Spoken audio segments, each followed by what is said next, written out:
உட்கார்ந்திருக்கிற என் உயிரின் உயிரான விடுதலை சிறுத்தைகளே,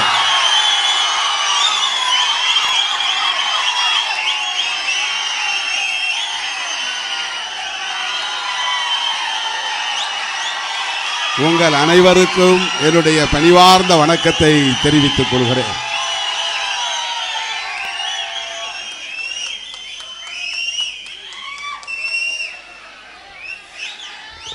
இதற்கு பிறகு நான் ஒரு ஆர்ப்பாட்டத்திலும் பங்கேற்க வேண்டும் என்கிற பதற்றத்தில் இருக்கிறேன். அதை முடித்துக்கொண்டே இங்கு வர வேண்டும் என்றுதான் எண்ணி இருந்தேன்.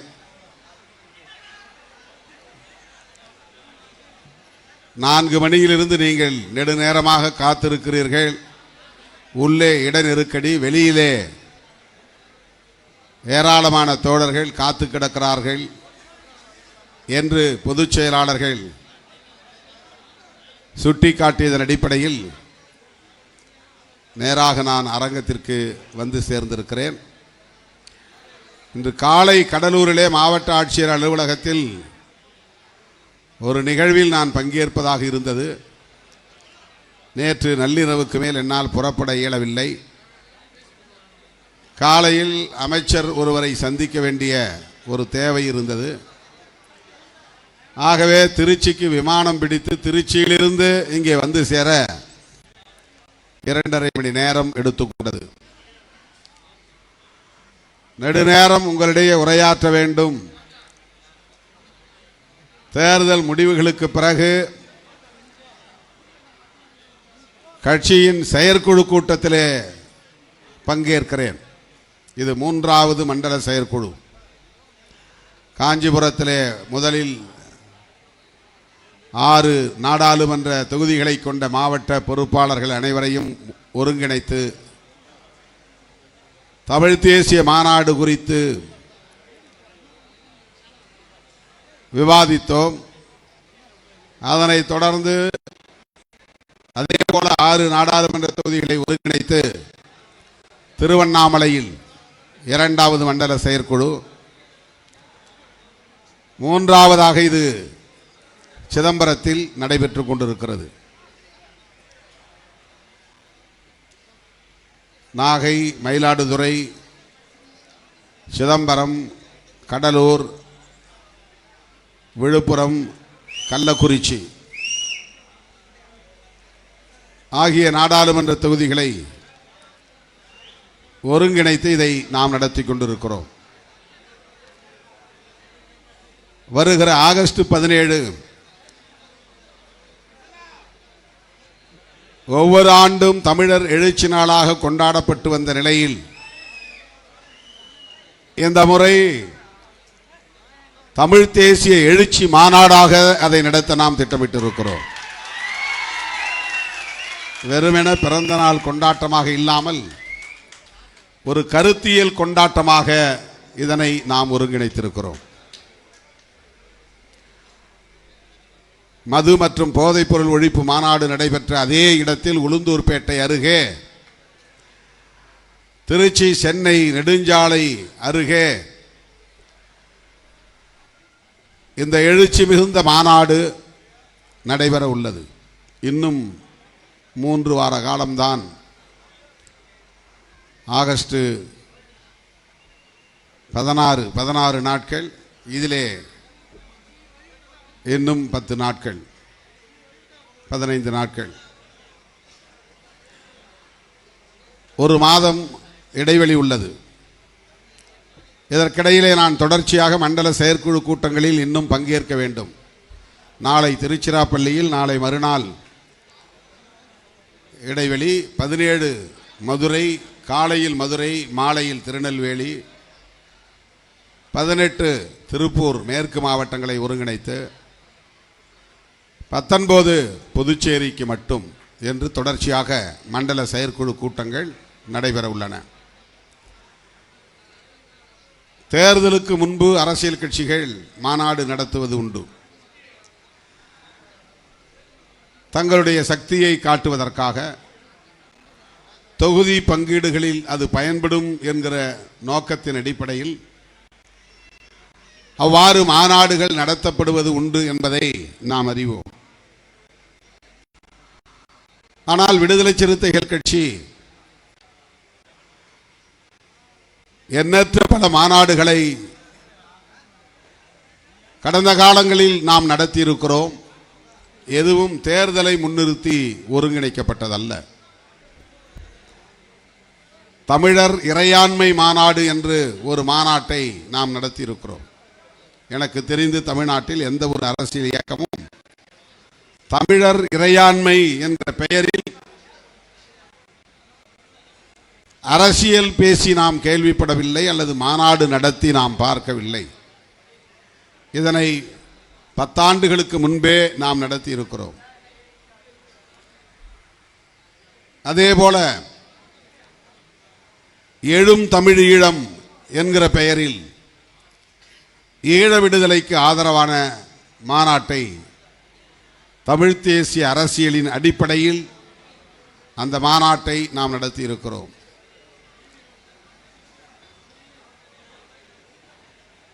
தமிழ் பெயர் ஏற்பு விழா புரட்சியாளர் அம்பேத்கரின் பிறந்த நாட்களில் சென்னையிலும் நடத்தியிருக்கிறோம், மதுரையிலும் நடத்தியிருக்கிறோம். தமிழ் பெயர் ஏற்பதை மாநாடு போல நடத்திய இயக்கம், இன்றைக்கும் தமிழ் பெயர்களை சூட்டி வருகிற இயக்கம் விடுதலை சிறுத்தைகள் கட்சி.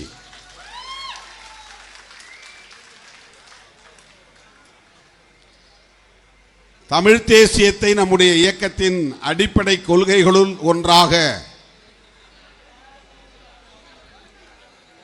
உயர்த்தி பிடிக்கிற நிலையில்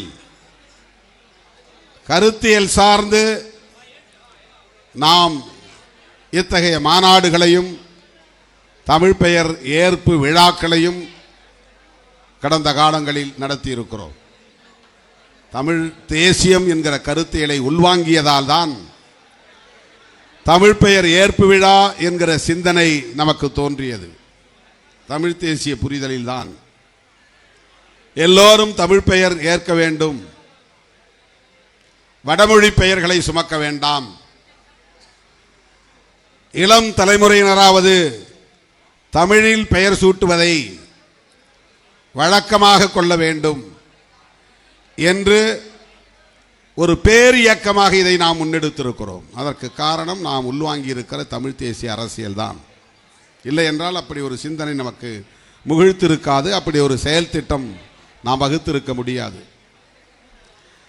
தமிழ் ஈழத்தை ஆதரிக்கிற நிலைப்பாடும் நாம் உள்வாங்கி இருக்கிற தமிழ் தேசியம் என்கிற அரசியல் தான் காரணம். இந்தியாவில் எந்த ஒரு தலித் இயக்கமும் மொழிவழி தேசியத்தை முன்னிறுத்தி எந்த செயல் திட்டங்களையும் வரையறுத்ததில்லை. காத்து வந்துச்சு, காற்றும் போயிருச்சு. எனக்கு தெரிந்து ஒரே இயக்கம் இந்தியாவிலேயே மொழிவழி தேசியம் பேசுகிற இயக்கம் விடுதலை சிறுத்தைகள் கட்சி மட்டும்தான். அதிலும் அம்பேத்கர் இயக்கங்கள் என்று எடுத்துக்கொண்டால் ஒரே இயக்கம் விடுதலை சிறுத்தைகள் கட்சி தான். தமிழீழ விடுதலையை ஆதரிப்பது தமிழ் தேசிய கருத்தியலால் தான். விடுதலை புலிகளை ஆதரிப்பது தமிழ் தேசிய கருத்தியலால் தான்.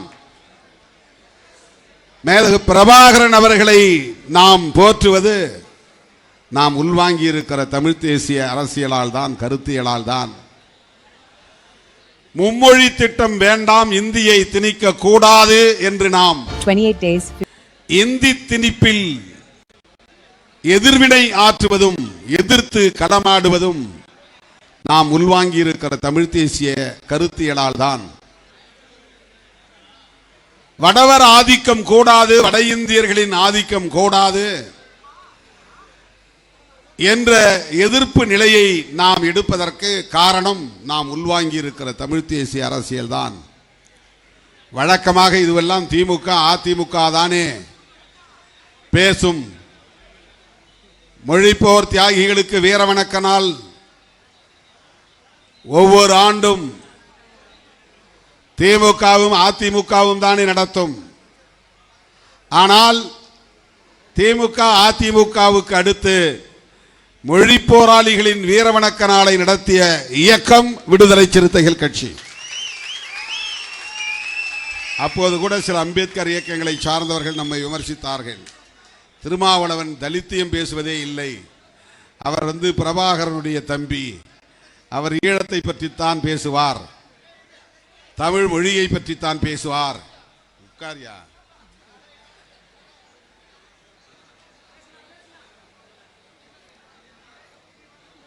திராவிட முன்னேற்ற கழகம் கொருக்குப்பேட்டைக்கு போய் நடராசன் தாளமுத்து நினைவிடத்திலே அஞ்சலி செலுத்துவது வழக்கம். அதிமுக அஞ்சலி செலுத்துவது வழக்கம். திமுகவில் இருந்து பிரிந்த மதிமுக அஞ்சலி செலுத்துவது வழக்கம். அதன் பிறகு அந்த இடத்திற்கு பல்லாயிரக்கணக்கிலே தோழர்களோடு வீறு நடை போட்டு அந்த போராளிகளின் நினைவிடத்தில் வீர வணக்கம் செலுத்தி வருகிற இயக்கம் விடுதலை சிறுத்தைகள் கட்சி. அதற்கு பிறகுதான் பல கட்சிகள் அங்கே வர தொடங்கின, பல இயக்கங்கள் வர தொடங்கின. ஆக மொழி போராளிகளின் நினைவிடத்திலே நாம் வீர வணக்கம் செலுத்துவதற்கு எது காரணம் என்றால், நாம் உள்வாங்கி இருக்கிற தமிழ் தேசிய அரசியல் தான் காரணம். மாநில சுயாட்சி மாநாடு, இந்த மாநில சுயாட்சி என்கிற சொல்லு திராவிட முன்னேற்ற கழகம் தான் அதிகம் கையாளுகிற ஒரு இயக்கம். மாநில சுயாட்சி என்கிற பெயரில் புத்தகங்களை எழுதி வெளியிட்டிருக்கிறார்கள், சட்டமன்றத்திலே தீர்மானம் நிறைவேற்றியிருக்கிறார்கள், மாநாடுகளையும் கருத்தரங்குகளையும் நடத்தியிருக்கிறார்கள். அதன் பிறகு எனக்கு தெரிந்து எந்த இயக்கமும் மாநில சுயாட்சியை பற்றி பேசியதில்லை. ஆனால் 7-8 ஆண்டுகளுக்கு முன்பு மாநில சுயாட்சி மாநாட்டை நடத்திய இயக்கம் விடுதலை சிறுத்தைகள் கட்சி. இது திராவிட இயக்கங்களுக்கான அரசியல். ஆகவே அதை காப்பியடிக்க வேண்டும் என்கிற பொருளில் அல்ல, நாம் உள்வாங்கி இருக்கிற தமிழ் தேசிய அரசியல் மாநில உரிமைகளுக்கான குரலை எழுப்ப வைக்கிறது, மாநில சுயாட்சிக்கான குரலை எழுப்ப வைக்கிறது, மாநில சுயாட்சிக்கான மாநாட்டை நடத்துவதற்கான உந்துதலை நாம் உள்வாங்கி இருக்கிற தமிழ் தேசிய அரசியல் உருவாக்குகிறது. நாம் ஏன் மாநில சுயாட்சி மாநாட்டை நடத்த வேண்டும் என்ற சிந்தனைக்கு ஆட்பட்டோம் என்றால், நாம் உள்வாங்கி இருக்கிற தமிழ் தேசிய அரசியல் தான், அந்த கருத்தியல் தான். அது ஏன் அது திமுக தான் நடத்தும், நாம ஏன் நடத்தணும் அப்படின்னு பல கட்சிகள் நினைக்கலாம். ஏன்னா காங்கிரஸ் மாநில சுயாட்சி மாநாடு நடத்தினதா நமக்கு எங்கேயும் சான்றுகள் கிடையாது. கம்யூனிஸ்ட் கட்சிகள் அப்படி பேசியதாக நமக்கு தெரியவில்லை. ஆக திராவிட கட்சிகளுக்கு அடுத்தபடியாக, என்றும் சொல்ல போனால் திமுகவுக்கு அடுத்தபடியாக, இன்னும் சொல்ல போனால் அவர்கள் மறந்துவிட்ட ஒன்றை மறுபடியும் உயிர்ப்போடு எடுத்து கையாண்ட ஒரு இயக்கம் விடுதலை சிறுத்தைகள் கட்சி. ஆக மாநில சுயாட்சி என்கிற அந்த சிந்தனை நமக்கு எங்கிருந்து வந்தது என்றால், நாம் உள்வாங்கி இருக்கிற தமிழ் தேசிய அரசியல் தான். மாநில அதிகாரங்களில் மத்திய அரசு தலையிடக்கூடாது, அது மாநில உரிமைகளை பறிக்கும் செயல் என்று நாம் எதிர்ப்பு தெரிவிப்பதும், மாநில அரசுகளுக்கான உரிமைகளுக்காக குரல் கொடுப்பதும் மாநில சுயாட்சியின் ஒரு அங்கம்தான். ஆகவே விடுதலை சிறுத்தைகள் கட்சி மாநில உரிமைகளை பேசுவதற்கு காரணம், மொழி உரிமைகளை பற்றி பேசுவதற்கு காரணம், இன உரிமைகளை பற்றி பேசுவதற்கு காரணம், ஈழத் தமிழர்களை ஆதரிப்பதற்கு காரணம், மேதகு பிரபாகரன் அவர்களை போற்றுவதற்கு காரணம், விடுதலை புலிகளோடு இணைந்து செயல்படுவதற்கு காரணம் நாம் உள்வாங்கி இருக்கிற தமிழ் தேசிய அரசியல் தான். இதெல்லாம் தமிழ்நாட்டு அரசியல், இந்திய அரசியலிலேயே எந்த தலித் இயக்கமும் தொடாத பகுதிகள், எந்த அம்பேத்கர் இயக்கமும் தொடாத பகுதிகள், எட்டி பார்க்காத பகுதிகள். சிந்திக்காத பகுதிகள். இதை நாம் காலப்போக்கிலே கையில் எடுக்கவில்லை, சந்தர்ப்பவாத அடிப்படையிலே கையில் எடுக்கவில்லை. முதலாய் இந்த இயக்கத்தின் கொடியை அறிமுகப்படுத்திய நாளிலேயே திருமாவளவன் முழங்கிய முழக்கங்கள் 5 முழக்கங்கள்: சாதி ஒழிப்பு, தமிழ் தேசியம், மகளிர் விடுதலை, பாட்டாளி வர்க்க விடுதலை, ஏகாதிபத்திய எதிர்ப்பு.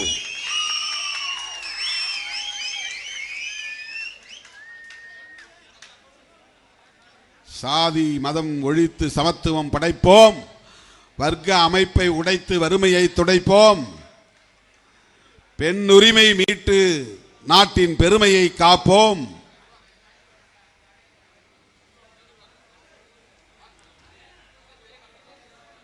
வல்லரசிய ஆதிக்கத்தை வன்மையாக எதிர்ப்போம். இதெல்லாம் நாம் முன்வைத்த முழக்கங்கள்.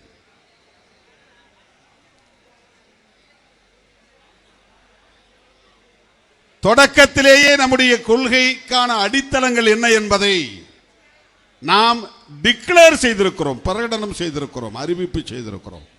1990 ஏப்ரல் 14, 91 ஏப்ரல் 14, சரியாக சொன்னால் 1991 ஏப்ரல் 14 நம்முடைய இயக்கத்தின் கொடி மதுரை மண்ணில் புதூரில் அறிமுகப்படுத்தப்பட்ட நாள். கொடி சொல்லும் கொள்கை விளக்கம் என்று அப்போதே துண்டறிக்கைகளை நான் வெளியிட்டிருக்கிறேன். நீலம் என்பது உழைக்கும் மக்களின் விடுதலையை குறிக்கும், சிவப்பு என்பது புரட்சிகர பாதையை குறிக்கும், நடுவிலே இருக்கிற நட்சத்திரம் விடியலை நினைவுபடுத்தும் விடி வெள்ளியை குறிக்கும், அந்த விடிவெள்ளியின் ஒவ்வொரு முனையும் ஒரு வியூகத்தை குறிக்கும்.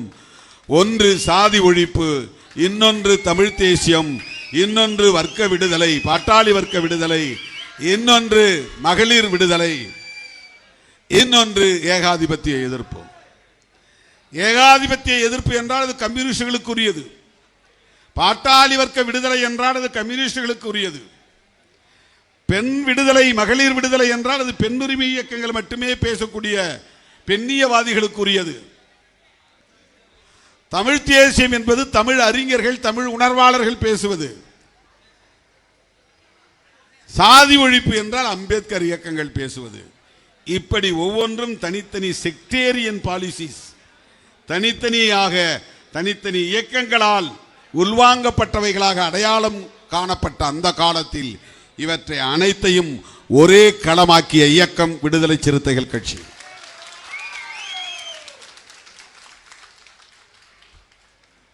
அம்பேத்கர் படத்தோடு பெரியார் படத்தையும் இணைத்த கட்சி, பெரியார் அம்பேத்கரோடு மாமேதை மார்க்ஸையும் இணைத்த கட்சி. அம்பேத்கரியமும் பெரியாரியமும் மார்க்சியமும் தான் எங்களின் கொள்கைகள், கோட்பாடுகள் என்று உரத்து பேசுகிற கட்சி விடுதலை சிறுத்தைகள் கட்சி. ஆகவே இந்த 5 கருத்துக்களில் எதுவும் நாம் இப்போது புதிதாக உள்வாங்கியவை அல்ல,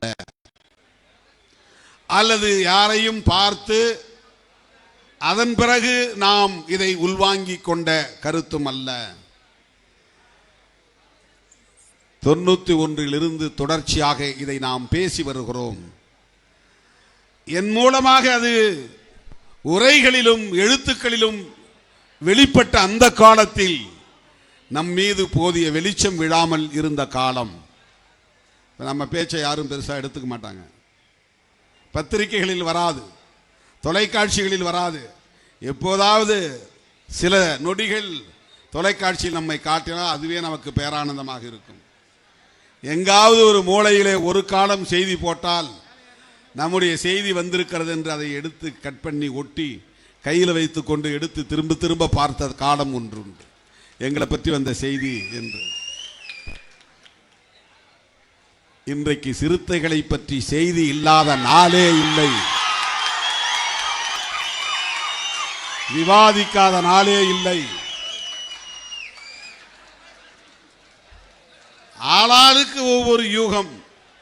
ஏன் திருமாவளவன் வாய் மூடிக்கொண்டிருக்கிறார் என்று 3 நாள் விவாதம், ஏன் திருமாவளவன் இப்படி பேசினார் என்று 4 நாட்கள் விவாதம், ஏன் திருமாவளவன் இந்த முடிவை எடுத்தார் என்று 5 நாட்கள் விவாதம். இப்படியெல்லாம் இன்றைக்கு ஊடகங்களில் விடுதலை சிறுத்தைகளை பற்றி பேசாத நாள் இல்லை என்கிற நிலைக்கு நாம் வந்திருக்கிறோம் என்று சொன்னால் இடைவிடாத போராட்டத்தின் விளைச்சல் அது.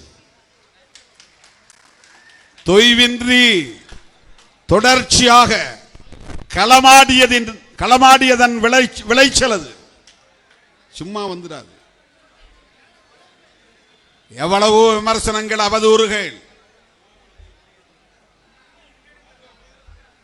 சில அற்பர்கள் நான் தமிழனே இல்லைன்னு பிரச்சாரம் பண்றான். என் பேரு திருமாவளவன் இல்லை, திம்மவாளனுன்னு போடுறான். அரசியல் அறியாமையில் உழலும் அந்த அற்பர்களுக்கு நாம் விடை சொல்லுவதற்காக சொல்லவில்லை, நாம் எப்படியெல்லாம் குறிவைக்கப்படுகிறோம் என்பதை உணர்த்துவதற்காக சொல்லுகிறேன். அரசியல் பகை கொண்ட சாதி வெறியர்கள் திருமாவளவன் பறையரே இல்லை. நான் என் பேர்ல ஒரு தம்பி திருமாவளவன் ஒருத்தர் இருந்தார். அந்த கம்பத்துல வந்து நிக்காதீங்க. அடையாளம் வந்து வள்ளுவ பண்டாரம். அவருடைய என்னுடைய ஆசிரியருடைய மாணவர் நக்கம்பாடி பெரியசாமி, அவருடைய மாணவர் திருமாவளவன். அவர் பேரும் திருமாவளவன் தான். நம்ம கட்சியுடைய ஒருங்கிணைந்த அரியலூர் மாவட்ட செயலாளராக இருந்தார், காலமாகிவிட்டார். அதை எவனோ சொல்லிட்டான் போல இருக்கு. திருமாவளவன் வந்து உண்மையான பறையர் கிடையாது, அவர் வந்து பண்டாரம் அப்படின்னு. உடனே பாமக காரன் எல்லாம் மேடையில், ஏய் நீ பறையனே இல்லை, நீ ஒரு பண்டாரம். அதனால என்ன, நீ என்ன பேர் வேணாலும் வச்சுட்டு போ, நான் மனிதன், எனக்கு அதை பற்றி கவலை இல்லை. நீ எத்தனை முறை வேண்டுமானாலும், எத்தனை 1000 முறை வேண்டுமானாலும், எத்தனை லட்சம் முறை வேண்டுமானாலும், என்ன சாதி பெயரை சொல்லி நீ அழைத்தாலும் அதை பற்றி நான் கவலைப்பட போவதில்லை. ஏனென்றால் எனக்கு அதிலே உடன்பாடு கிடையாது. நாங்கள் ஆண்ட சாதி, ஆண்ட பரம்பரை அப்படின்லாம் பெருமையை பீற்றிக் கொள்ளுகிற கும்பல் இல்லை. நாங்கள் ஞான வம்சத்தை சார்ந்தவர்கள், அறிவு பரம்பரையை சார்ந்தவர்கள், ஐயன் திருவள்ளுவனின் வழி வழி வந்தவர்கள், வழி தோன்றல்கள் என்கிற நம்பிக்கை உள்ளவர்கள். நாங்கள் கௌதம புத்தரின் கருத்தியல் வாரிசுகளாக களத்தில் நிற்பவர்கள் நாங்கள். அதனால என் சாதியை ஒருத்தன் மாற்றி பேசினான். அதுக்காக நாம் என்ன கம்யூனிட்டி சர்டிஃபிகேட் எடுத்தா சோசியல் மீடியாவில் போட முடியும்? இதாண்டா என் சாதின்னு காட்டுறதுக்கு. சாதி ஒழிப்பே மக்கள் விடுதலை, அதுதான் விடுதலை சிறுத்தைகளின் அரசியல். அதில் என்ன இன்ன சாதி என்று பெருமைப்பட்டுக் கொள்வதற்கு இருக்கிறது? ஒன்றும் கிடையாது. அல்லது சாதியால் பெருமை இல்லை என்பதை போல சாதியால் இழிவும் இல்லை. சாதி ஒழிப்பை உயர்த்தி பிடிக்கிறவனுக்கு சாதியால் பெருமையும் இல்லை, சாதியால் இழிவும் இல்லை. அப்போ இந்த சாதியே இல்லை என்று பேசினார்கள்.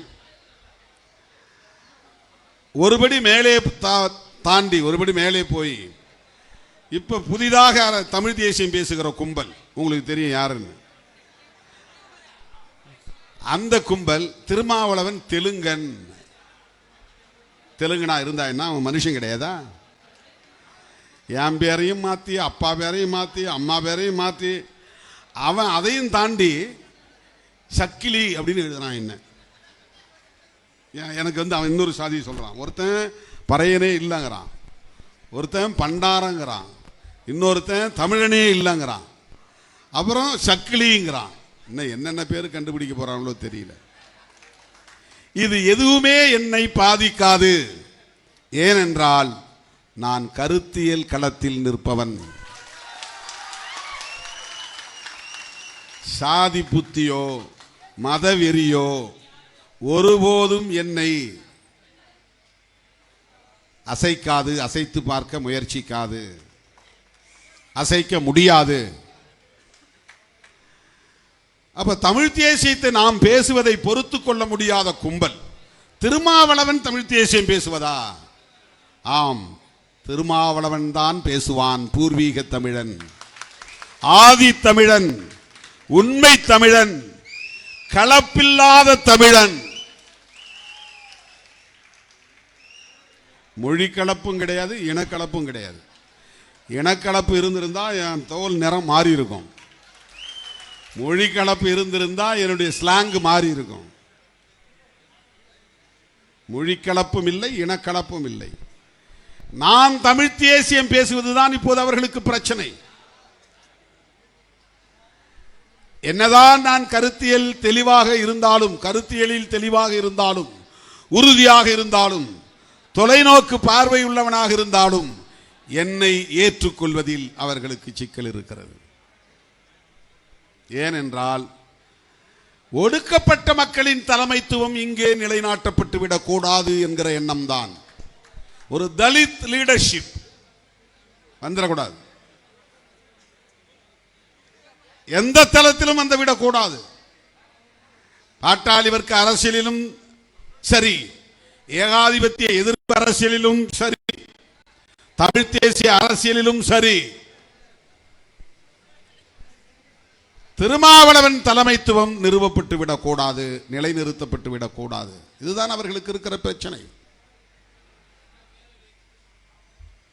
தேர்தலில் பெறுகிற வெற்றி தோல்வி அதுவெல்லாம் ஒரு பெரிய விஷயமே கிடையாது. அப்படி எவ்வளோ பேர் பெரிய பெரிய வெற்றியை பெற்றவர்கள் எல்லாம் இப்ப காணாம போயிட்டாங்க.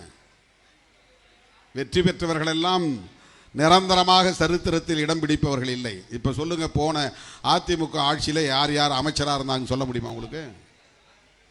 அல்லது திமுக ஆட்சியில் எவ்வளவு பேர் அமைச்சர் பேரை நீங்க ஞாபகம் வச்சிருக்கீங்க சொல்ல முடியுமா?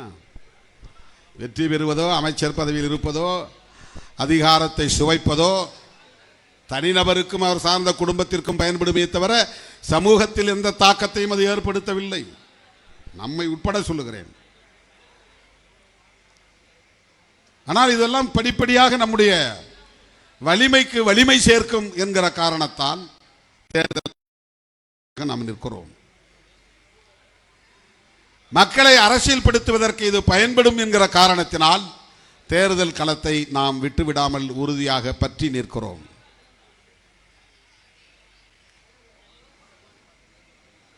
ஆகவே நாம் பேசுகிற அரசியல் தான் முக்கியம், கருத்தியல் தான் முக்கியம். அதனை நீர்த்து போக செய்துவிடக் கூடாது. அந்த களத்தில் நம்முடைய தலைமைத்துவத்தை நிறுவுவதுதான் முக்கியம்.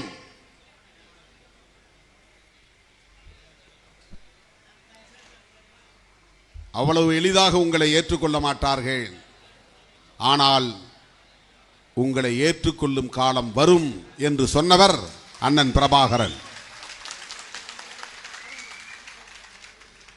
அவ்வளவு இலகுவாக உன்னை ஏற்றுக்கொள்ள மாட்டார்கள். ஆனால் உங்கள் தலைமையை ஏற்றுக்கொள்ளுகிற காலம் வரும் என்று என்னை தட்டி கொடுத்து ஆறத் தழுவி வழி அனுப்பி வைத்தவர் அண்ணன் பிரபாகரன். அவர் பேசிய தேசியமும் தமிழ் தேசியம்தான். மதவாதத்தை அவர் முன்னிறுத்தவில்லை, இனவாதத்தையும் முன்னிறுத்தவில்லை. அது என்ன இனவாதம்? இனவாதம் என்பது வெறும் இன அடையாளத்தை மட்டுமே பிடித்துக் கொண்டு தொங்குவது. நான் தமிழன், அவன் தமிழன் இல்லை, இது இனவாதம். நான் தமிழன், இவன் தமிழன் இல்லை, இவன் கலப்பு. இவங்க அப்பா தமிழ், இவங்க அம்மா தெலுங்கு, அதனால இவன் முழு தமிழன் இல்லை. இவங்க தாத்தா காலத்திலிருந்து இவர்கள் ஆந்திராவில் இருந்து வந்தவர்கள், இங்கே தமிழ் அறிஞர்களாக இருக்கலாம், ஆனால் அவன் தமிழன் இல்லை. அவன் கன்னடத்திலிருந்து வந்தவன், அவன் தமிழ் உணர்வாளனாக இருக்கலாம், தமிழ் நன்றாக பேசக்கூடிய ஆற்றல் பெற்றவனாக இருக்கலாம், ஆனால் அவன் தமிழன் இல்லை. இப்படி வெறும் குருதி அடையாளத்தை வைத்து தமிழன் யார், தமிழன் அல்லாதவன் யார் என்கிற வாதம்தான் இனவாதம். அது தமிழ் தேசியத்திற்கு போதாது, தமிழ் தேசியத்திற்கு பயன்படாது. இந்த தமிழ் தேசியம் என்பது என்ன? இந்த இனவாதமா? இனவாதம் வெறுப்பு அரசியலை உருவாக்கும், தமிழ் தேசியம் வெறுப்பு அரசியலை உருவாக்காது. சிங்களவன் பேசியது இனவாதம், பிரபாகரன் பேசியது தமிழ் தேசியம். அதனால்தான் சிங்களவன் என்பதற்காக யாரையும் கொல்லவில்லை. அதிகாரத்தில் இருந்த ஆளும் கும்பலை அடையாளம் கண்டு அவர்களை மட்டும்தான் அவர்கள் அழித்தொழித்தார்கள். சாதாரண சிங்கள பொதுமக்களுக்கு எதிராக எந்த வன்முறையையும் அவர்கள் செய்யவில்லை. சிங்களவன் கண்டா அடி அப்படிங்கிறது இனவாதம். தெலுங்கனை ஏற்றுக்கொள்ளாதே, கன்னடனை ஏற்றுக்கொள்ளாதே, பீகாரியை ஏற்றுக்கொள்ளாதே, மலையாளியை ஏற்றுக்கொள்ளாதே, தமிழனுக்கு மட்டும்தான் அதிகாரம் என்று இன அடிப்படையில் வெறுப்பை உமிழ்வது இனவாதம். அப்படி இல்லாமல் ஆங்காங்கே இருக்கிற ஒவ்வொரு மொழியை தாய்மொழியாக கொண்ட தேசிய இனங்களை தோழமை சக்திகளாக ஏற்றுக்கொள்வது, ஜனநாயக சக்திகளாக ஏற்றுக்கொள்வது, அவர்களிடையே தேசிய இன அரசியலை வளர்த்தெடுப்பது, கன்னடர்களிடத்திலே கன்னட தேசியம், மலையாளிகளிடத்திலே மலையாள தேசியம், மராத்திகளிடம் மராத்தி தேசியம், அந்த தேசியவாதத்தை ஒடுக்கப்பட்ட அடிநிலையில் கிடக்கிற மக்கள் திரண்டெழுந்து முன்னெடுப்பது, தேசிய இனங்களுக்கு இடையிலான ஐக்கியத்தை, ஒற்றுமையை கட்டமைப்பது, ஆதிக்கம் செலுத்துகிற தேசிய இனத்தை ஆதிக்கத்தை தகர்ப்பது. இந்தியாவை பொறுத்தவரையில் இந்தி பேசுகிறவன் மட்டும்தான் இந்தியாவை ஆள வேண்டும் என்கிற ஆதிக்கம் அவனுக்கு இருக்கிறது. அதனால்தான் நீ என்ன தாய்மொழியை கொண்டவனாக இருந்தாலும் இந்தியை கற்றுக்கொள் என்று திணிக்கிறான். உன்னுடைய தமிழ் தாய்மொழி, உன்னுடைய தமிழ் எத்தனை ஆயிரம் ஆண்டுகால பழமையை தொன்மையை பெற்றிருந்தாலும் நீ இந்தியை கற்றுக்கொண்டால்தான் உனக்கு இங்கே அதிகாரம் உண்டு, பாதுகாப்பு உண்டு என்று சொல்லுவது இனவாதம். அந்த ஆதிக்கத்தை எதிர்ப்பது அதுதான் தமிழ் தேசியம். ஆனால் இங்கே சிலர் பேசுகிற தமிழ் தேசியம் வெறும் தெலுங்கு எதிர்ப்பு என்கிற அடிப்படையிலே சுருங்கி கிடக்கிறது. அவர்களுக்கு வடவர் எதிர்ப்பில் ஆர்வம் இல்லை, இந்தி ஆதிக்கத்தை எதிர்ப்பதில் ஆர்வம் இல்லை, அவர்களை அம்பலப்படுத்த வேண்டும் என்பதிலே ஆர்வம் இல்லை, அவர்களுக்கு எதிரான போராட்ட களங்களை, வியூகங்களை அமைப்பதில் ஆர்வம் இல்லை, ஈடுபாடு இல்லை, உடன்பாடு இல்லை, தீவிரம் இல்லை. திருமாவளவனை போய் தெலுங்கன் என்று ஒருவன் சொல்லுகிறான் என்றால் அவன் எவ்வளவு பெரிய அயோக்கியனாக இருப்பான், அற்பனாக இருப்பான், அறிவிலியாக இருப்பான் என்பதை எண்ணி பார்க்க வேண்டும். அப்படியே இருந்தால் கூட என்ன தவறு? என்ன தவறு? மொழி அடிப்படையிலா ஒருவனை வெறுப்பது? அப்படி என்றால் புரட்சியாளர் அம்பேத்கரை எந்த அடிப்படையில் நாம் தலைவராக ஏற்றுக்கொள்வது? அவர் தமிழர் இல்லை என்று சொல்லி புறந்தள்ளிவிட முடியுமா? பெரியாரை தமிழர் இல்லை என்று சொல்லுகிற கும்பல் அம்பேத்கரையும் தமிழர் இல்லை என்று சொல்லுகிற நிலைக்கு வந்துவிட்டது. அம்பேத்கரையே தமிழர் இல்லை என்று சொன்னால் மாமேதை காரல் மார்க்ஸை எப்படி ஏற்றுக்கொள்வது, புரிந்து கொள்வது, படிப்பது? காரல் மார்க்ஸ் தமிழர் இல்லை என்பதற்காக அவருடைய அரசியலை நாம் தூக்கி எறிந்து விட முடியுமா? பாட்டாளி வர்க்க தத்துவத்தை நாம் வேண்டாம் என்று உதறிவிட முடியுமா? இன்றைக்கு இந்திய அரசியலே அம்பேத்கர் என்கிற அச்சாணியில் சுழன்று கொண்டிருக்கிறது. இந்திய அரசியலே ரெண்டே ரெண்டு துருவ அரசியலாக மாறிவிட்டது. அம்பேத்கர் அரசியலை ஆதரிக்கிற ஒரு துருவம், அம்பேத்கர் அரசியலை எதிர்க்கிற ஒரு துருவம். எதிர்ப்பவர்கள் வலதுசாரிகள், ஆதரிப்பவர்கள் இடதுசாரிகள். இது அம்பேத்கர் பார்வை கொண்டு பார்த்தால் மட்டும்தான் புரியும். பாரதிய ஜனதாவை நாம் எதிர்ப்பதற்கு காரணமே அவர்கள் அம்பேத்கர் அரசியலை ஏற்றுக்கொள்ளாதவர்கள் என்பதுதான் முதற் காரணம். அம்பேத்கர் அரசியலில் முதல் கொள்கை நிலைப்பாடு என்னவென்றால் அனிகிலேஷன் ஆஃப் காஸ்ட், ஜாதியை ஒழிக்க வேண்டும் என்பதுதான். ஜாதியை ஒழிக்க பிஜேபி தயாரா? அல்லது ஆர்எஸ்எஸ் தயாரா? அல்லது அந்த பாசறையில் வளர்ந்து இப்போது தனியே ஒரு அமைப்பை உருவாக்கி இருக்கிற அண்ணாமலை போன்றவர்கள் ஜாதியை ஒழிப்போம் என்று பேசுவார்களா? சாதி ஒழிப்பே மக்கள் விடுதலை என்று எந்த இயக்கமாவது மேடையில் நின்று முழங்குமா? தமிழ் தேசியம் பேசுகிற அமைப்புகள் பேச மாட்டார்கள்.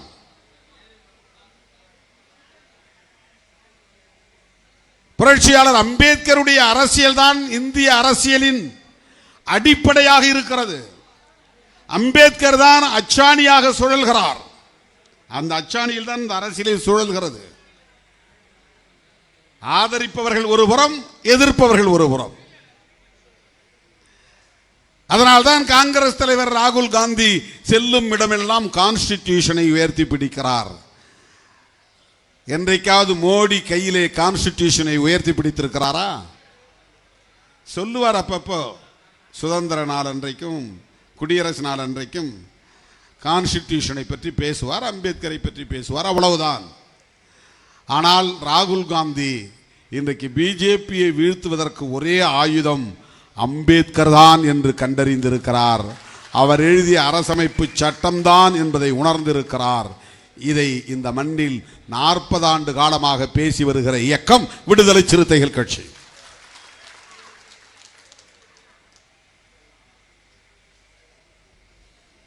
எனவே நம்முடைய கொள்கைகளுள் ஒன்றான தமிழ் தேசியத்தை நாம் எப்படி அடையாளப்படுத்துகிறோம் என்பதை சொல்லுவதற்காகத்தான் இந்த மாநாடு.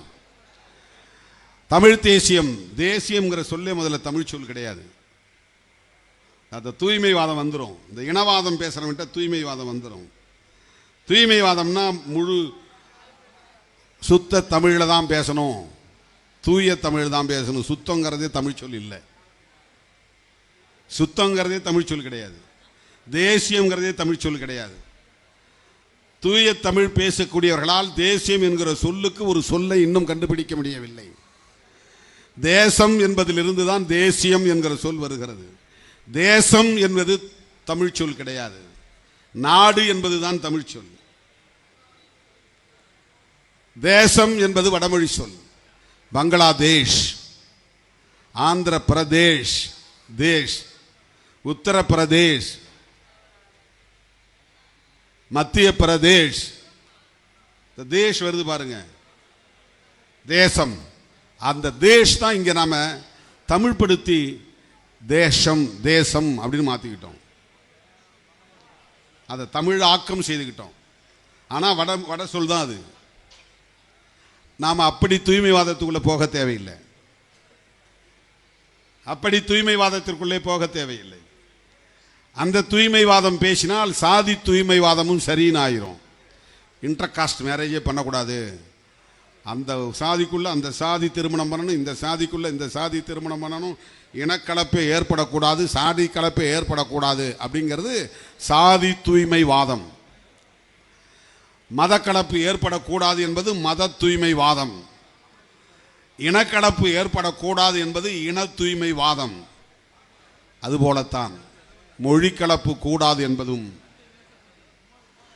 மொழி கலப்பு ஏற்படும், ஆனால் நம்முடைய தமிழ் சிதையும் அளவுக்கு போய்விடக்கூடாது, சிதைவதற்கு இடம் கொடுத்து விடக்கூடாது.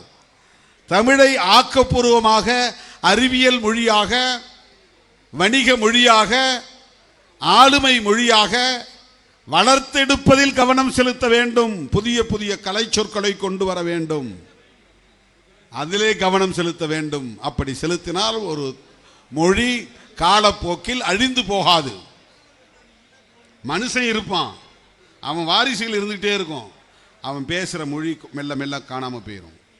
வெறும் வாய்மொழியாக மட்டும்தான் பேசிட்டு இருப்பாங்க. எழுத்து இருக்காது, கல்வெட்டு இருக்காது, செப்பேடு இருக்காது. அதெல்லாம் இருந்தாலும் அது வெறும் அடையாளங்களாக மட்டும் இருக்கும். அதுக்கப்புறம் பேச மாட்டாங்க. பல தலைமுறைகளுக்கு பிறகு இப்போ மொரீஷியஸ்னு ஒரு தீவு இருக்கு, அங்கே வாழ்ந்தவர்கள் அத்தனை பேரும் தமிழர்கள் தான். இப்போ கூட தமிழ்நாட்டில் வச்சிருக்கிற எல்லா பெயரும் அவங்க சூட்டிக்கிறாங்க, ஆனால் அவங்களுக்கு தமிழே தெரியாது. தமிழ் பேசுறத மறந்துட்டாங்க, அந்த தலைமுறைக்கு தமிழே தெரியாது. அப்படி ஒரு இனம் எத்தனை ஆயிரம் ஆண்டுகள் பேசிக்கொண்டே இருந்தாலும் கூட பிற மொழி ஆதிக்கம் ஏற்பட்டால் அந்த மொழி செத்து போகும். அந்த மொழி ஆளும் மொழியாக வராமல் போனால் ஆட்சி மொழியாக வராமல் போனால் வணிக மொழியாக, வணிக மொழின்னா என்ன, நம்ம பயன்படுத்தக்கூடிய வணிக சொற்களில் தமிழ் இருக்கணும். வெறும் ஆங்கிலம் மட்டும்தான் எல்லாரும் போர்டு பெருசு பெருசாக இருக்குது. முடித்திருத்தும் நிலையம் அப்படின்னு இருக்கும் முன்ன, இப்போ சலூன் அப்படின்னு இருக்கும். உணவகம் அப்படிங்கிறது தமிழ் வணிக மொழி, ஹோட்டல் அப்படின்னு மாறிடும்.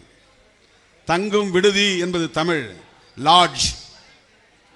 லாட்ஜ் யார் யார் யார் பேசுனா அந்த லாட்ஜுக்கு வா, அந்த லாட்ஜில் பார்க்கலாம். லாட்ஜ் அது தமிழ் இல்லை. தேநீர் அருந்துவோம் அப்படிங்கிறது தமிழ், டீ சாப்பிடலாம் வா அப்படிங்கிறது கலப்பு. இந்த மாதிரி தேநீர் அப்படின்னு தமிழ்ல தேயிலையிலிருந்து வந்த நீர் தேநீர், தேயிலை நீர் தேநீர்.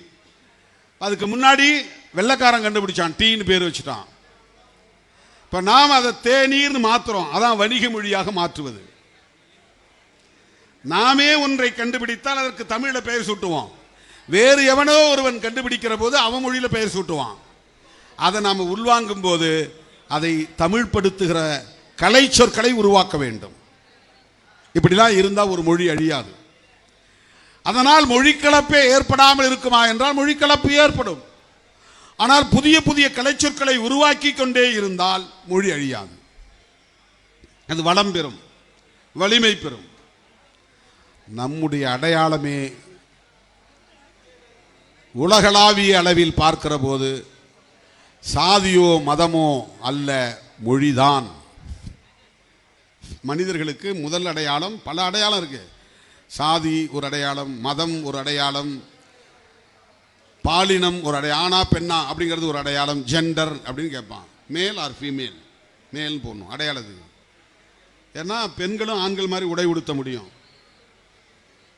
ஆண்களும் பெண்கள் மாதிரி உடை உடுத்த முடியும். ஆனா பெண்ணா அப்படிங்கிறது முக்கியமான ஒரு ஐடென்டிட்டி, ஒரு அடையாளம். இப்படி பல அடையாளம் இருக்கு. மாநிலம் கூட ஒரு அடையாளம் தான்.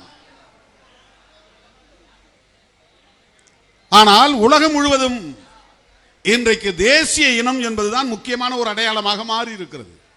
ஆங்கிலத்திலே அதை எத்னிசிட்டி என்பார்கள். அந்த தேசிய இனத்தின் தொன்மையை பாதுகாக்க, ஆளுமையை வளர்த்தெடுக்க தேசியவாதம் தேவைப்படுகிறது. ஒரு நாடு இன்னொரு நாட்டிலிருந்து தனியே பிரிந்தால் அதுவும் தனிநாடு கோரிக்கை என்பதும் தேசியவாதத்தின் ஒரு அடக்கம், ஒரு உள்ளடக்கம். அதனால்தான் இலங்கையிலிருந்து தமிழீழம் வேணும், தனிநாடு வேணும், அது அந்த தேசியவாதத்தின் உச்சபட்ச கோரிக்கை. நாம் இந்தியாவுக்குள்ளே இருக்கிறோம், புரட்சியாளர் அம்பேத்கர் எழுதிய அரசமைப்பு சட்டத்தை உள்வாங்கி இருக்கிறோம். எனவே இந்தியா ஒரு தேசம், அந்த தேசத்திற்குள் நாம் பேசுகிற தேசியவாதம் பாரதிய ஜனதா பேசுகிற மதவழி தேசியவாதம் இல்லை. இந்தியாவை இந்துக்களின் தேசமாக மாற்ற வேண்டும் என்கிற தேசியவாதம்.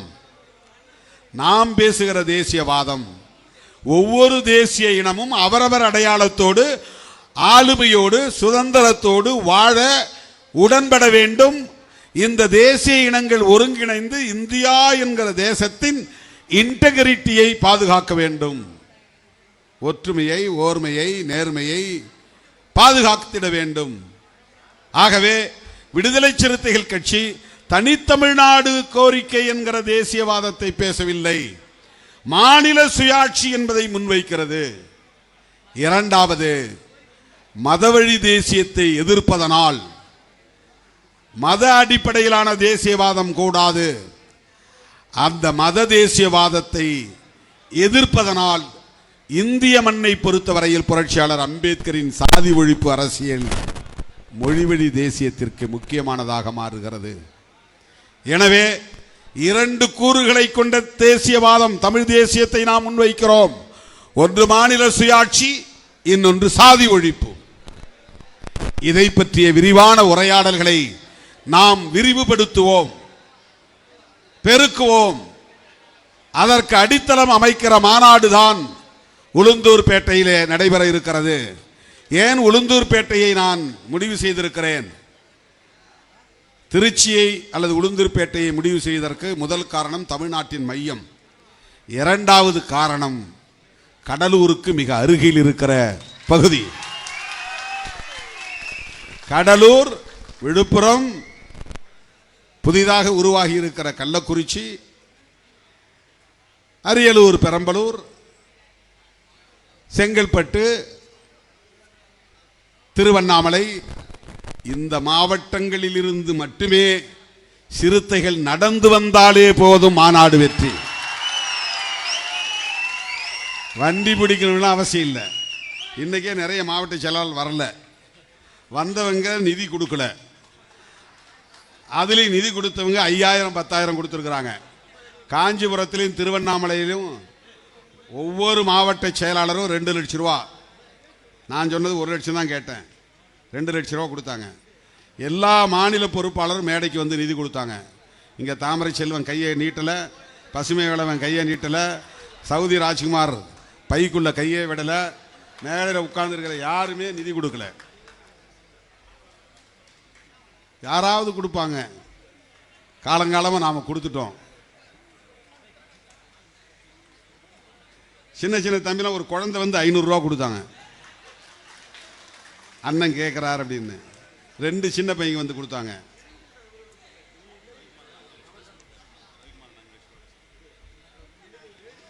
தோழர் ரவிக்குமார் 5 லட்சம் கொடுத்துருக்கிறார். ரொம்ப யோசிச்சு பார்த்து வந்து நாயகம் கொடுக்குறாரு. நான் ரொம்ப பெரிய பைய கொண்டு வாங்கன்னு பாலாஜி கிட்ட. சிதம்பரம் போகிறோம், இந்த சிதம்பரத்தில் வந்து இருக்கிற மண்டலங்கள்லேயே இந்த சிதம்பரம் மண்டலத்தில் தான் விழுப்புரம் வருது, கடலூர் வருது, சிதம்பரம் வருது, மயிலாடுதுறை, நாகை இதெல்லாம் இடம்பெறுகிறது, கள்ளக்குறிச்சி வருது. வலுவாக இருக்கிற மாவட்டம், வளமாக இருக்கிற மாவட்டம், எல்லாம் ஆளுக்கு 1 லட்சம் கொண்டு வந்துருவாங்க என்று நினைத்து வந்தேன். 10 லட்சம் கூட தேரல. 6 நாடாளுமன்ற தொகுதி, ஒவ்வொரு சட்டமன்ற தொகுதியில் இருந்தும் குறைந்தது 100 வண்டிகளுக்கு குறையாமல் மாநாட்டுக்கு வர வேண்டும். எல்லா பொறுப்பாளர்களும் சுவர் விளம்பரம் எழுதணும். திரும்புகிற திசையெல்லாம் எங்க பார்த்தாலும் தமிழ்நாட்டை யார் ஆளுவது, விடுதலை சிறுத்தைகளா அல்லது யார் ஆளுவது, எந்த கட்சி ஆளுங்கட்சி என்று பலரும் மூக்கிலே விரல் வைக்கக்கூடிய அளவுக்கு இன்னும் இருக்கிற எஞ்சிய நாட்களில் விளம்பரங்கள் அமைய வேண்டும். பல கோடிகள் செலவாகும். முன்ன மாதிரி இல்லை, மேடை போட, LED வைப்ப, அலங்காரம் செய்ய, எக்கச்சக்கமான ஒளி வெள்ளம் பாய்ச்ச, எக்கச்சக்கமான செலவு. யாரை நம்பி நான் அறிவிப்பு செய்திருக்கிறேன். ஆகவே நிதி கொடு.